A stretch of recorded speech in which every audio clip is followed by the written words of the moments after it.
Ugh. Water is so important right now, Kairos leaders. Staying hydrated is one of the best things that we can do for our bodies.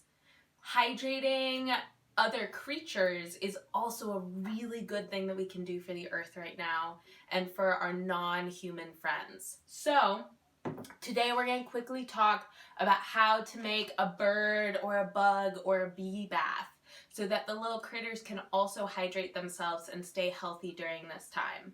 So grab a plate or a bowl, something shallow with a wide area. You could also use a Tupperware. It doesn't have to be something that comes from your kitchen. It could be something disposable like this or recyclable.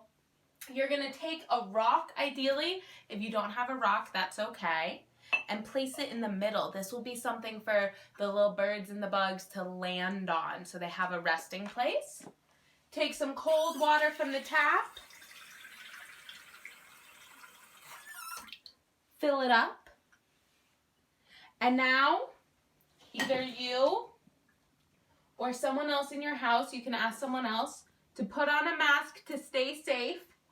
And we're going to go and put this outside. Before you go outside, think about where you're going to put your bowl so that you can minimize your time outside.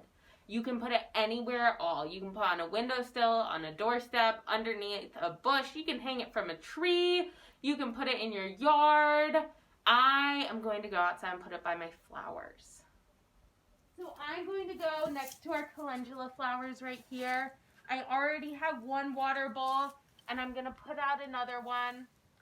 Change the water every couple of days, and there's a butterfly right here who hopefully will land in this bowl and take a big sip.